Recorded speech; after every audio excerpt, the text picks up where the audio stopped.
Hey everyone, and welcome back to another World of Warcraft lore video.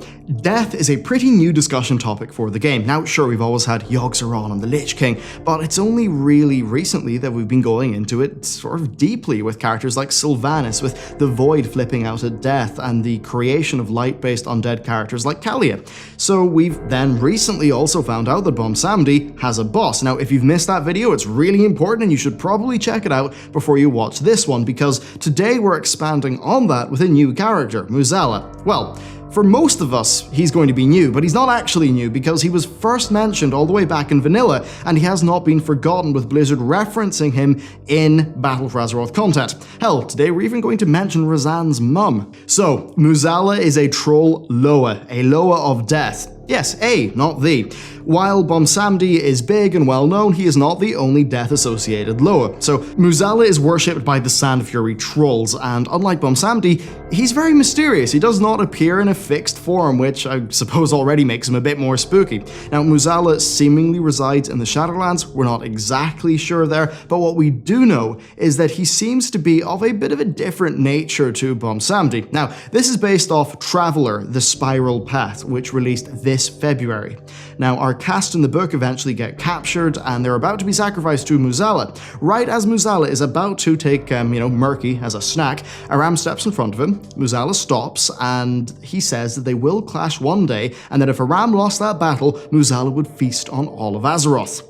Feast on all of Azeroth seems like a pretty damn trendy thing to be doing these days. Now, this is further reinforced when Aram has a dream in which he is taunted by Mueh'zala and the Dreadlord Xarath, who both tell him that the battle would come, the fire would burn, and that Mueh'zala would feast on all of Azeroth. Once again, we're feasting on Azeroth. Now, Xarax was leading a group called the Hidden, who are the antagonists of Traveler. I find it extremely interesting that we have recent Warcraft media that is talking about a Loa of death, one that was long forgotten by players. You see, Mueh'zala was originally referenced in vanilla, where his name was present on the Tablet of Thika in Zul'Farrak, along with Kimbul and Chandra, the latter of which being removed from the tablet in Cataclysm for some reason. But interestingly, Kimbul and Chandra are both Loa who are present in Battle for Azeroth, where they are both in Zuldazar. As for Mueh'zala, well, he is not there in person. However, in the Faraki area, there is a shrine to him. Now, we do actually kill a bunch of those trolls, so I imagine we have not made him that happy. Now, what I draw from this is that we have 3 Loa being described in vanilla. All of them are in Battle for Azeroth, or are at least directly referenced. Then Mueh'zala is involved in Traveler, which came out in February 2018. That book fleshed out this God of Death character a little bit more, and God of Death is literally one of his titles on the Tablet of Thika. And there are, however, others. We have God of Death, Father of Sleep, Son of Time, and Night's Friend. On a surface level, they are just generic spooky names, but when we think about them more deeply, Blizzard could do something. Sleep is, of course, reference to, well, really all sorts of spooky stuff. Whispers, dreams, old gods.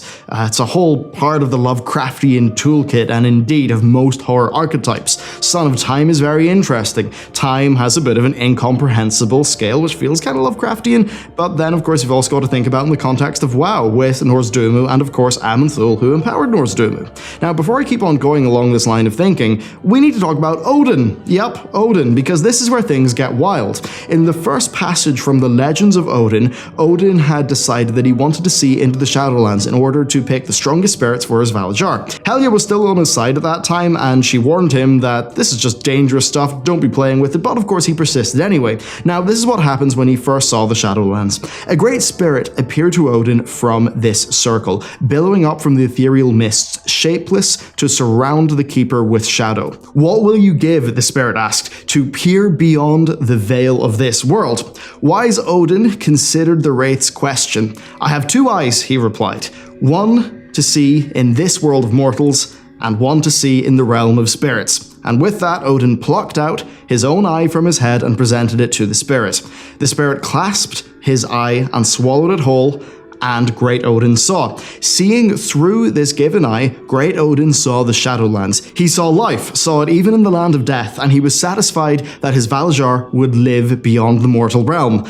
And yet still he saw death. He saw souls in torment and souls in anguish, and husks of the dead lay all around him. He saw ghostly wraiths with no face, and others with no form, and all were made of death itself. And as he saw, even the great Odyn, master of the halls of valor, chosen of Aman'Thul, was afraid. So the description of this spirit that Odyn meets very much lines up with Mueh'zala being a shapeless, formless entity that darkens the world around it with shadow. Right now, Mueh'zala might be our best guess for this. It doesn't seem like this is Bwonsamdi, though I suppose it technically could be, and we don't really know much else about those who reside in the Shadowlands, which makes it all quite mysterious. Now, Mueh'zala ate Odyn's eye. One has to wonder if this in turn gives Mueh'zala vision over us. Now, Helya was present there, and we have to remember that Helya was the first Valkyr, tasked with guiding the souls of the dead. Now, Helya, prior to that, had been studying the Shadowlands, which, according to Odyn, raised his suspicions. Now, if you go on to read the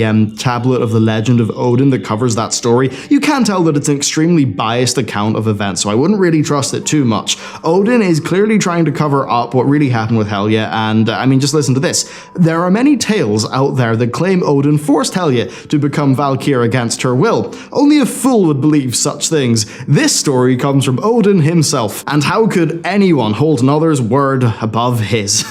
Yeah, nothing like an appeal to authority, eh? So Helya is involved with the Shadowlands, and if this spirit is Mueh'zala, then it seems very likely that they could have some sort of connection or relationship with each other. Of course, Helya is the first Valkyr, and as we know in Battle for Azeroth, she's pretty much back, and as for Bwonsamdi, everyone is wondering who the hell his boss is. Now, there is another thing I want to bring up, and that is Norse mythology. So the actual Odyn was tirelessly seeking knowledge. This led him to the Well of Erd, which was under the World Tree, where he found Mimir. Now, Mimir is essentially a being of tremendous cosmic knowledge which he gained from drinking the waters of the well.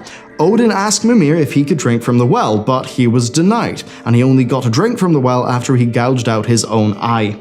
This is very similar, of course, to what happens in World of Warcraft. Now, a common read of the actual mythology is that Odyn sacrificed a lower form of perception for a higher one, sort of similar to what Odyn does in Warcraft. Now, this has Mueh'zala, or at least the Shadowlands spirit, playing a similar role to Mimir. Now, the issue is that, really with Norse mythology, a lot of it about Mimir has been lost over time.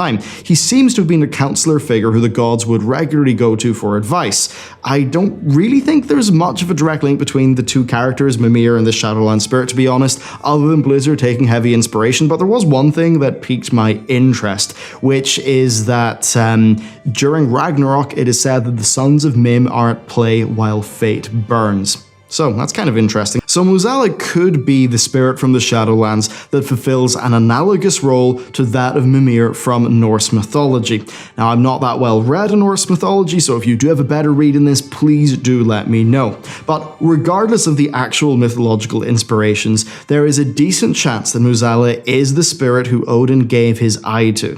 Now, Helya had been studying the Shadowlands before all of this happened, and she is heavily involved with the Shadowlands afterwards, where she was originally tasked with taking the souls of the worthy away from them and, of course, to Odyn for the Valajar.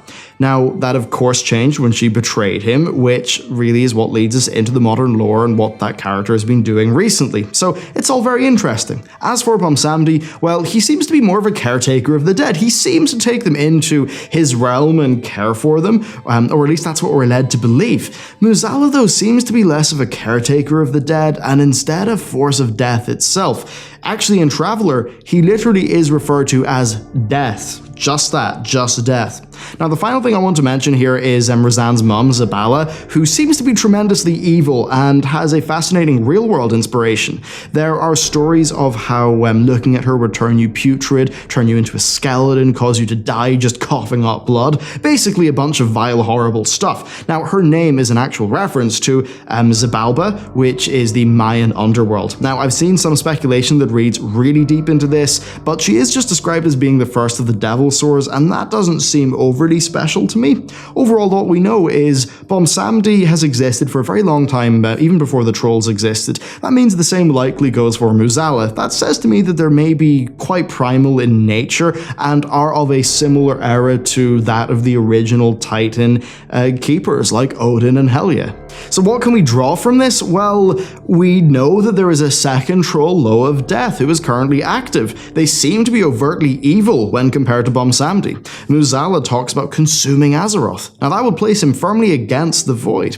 This video doesn't really focus on a large bombshell, I suppose. It's more that I honestly just don't think that really anyone knew Mueh'zala existed, but Blizzard have covered him twice very recently, and with the game's modern focus on death, it just seemed worth covering on the channel, especially if it does turn out that Mueh'zala, this Loa of Death, who matches the description of the spirit that Odyn gave his eye to see into the Shadowlands, which of course is heavily associated with death, if Mueh'zala is that spirit. They've definitely added to the mystery box here. It was something that I didn't really pick up on initially, but I think it is really fascinating. So in terms of the players here, we've got Mueh'zala, we've got Bwonsamdi, we've got Helya, we maybe have the Lich King. There are some people talking about Yogg-Saron still kind of being at play, even though of course he is old god aligned. We've got the things going on with Kalia. There's a lot going on with death in the lore of Warcraft, and this is just another thing to throw into that big box of potential outcomes. So there you go. Let me know what you think about Mueh'zala. Let me know if you think he's the Shadowlands spirit, and if he is, what that would mean for Odyn's bargain. So thank you very much for watching this video, and I will see you next time.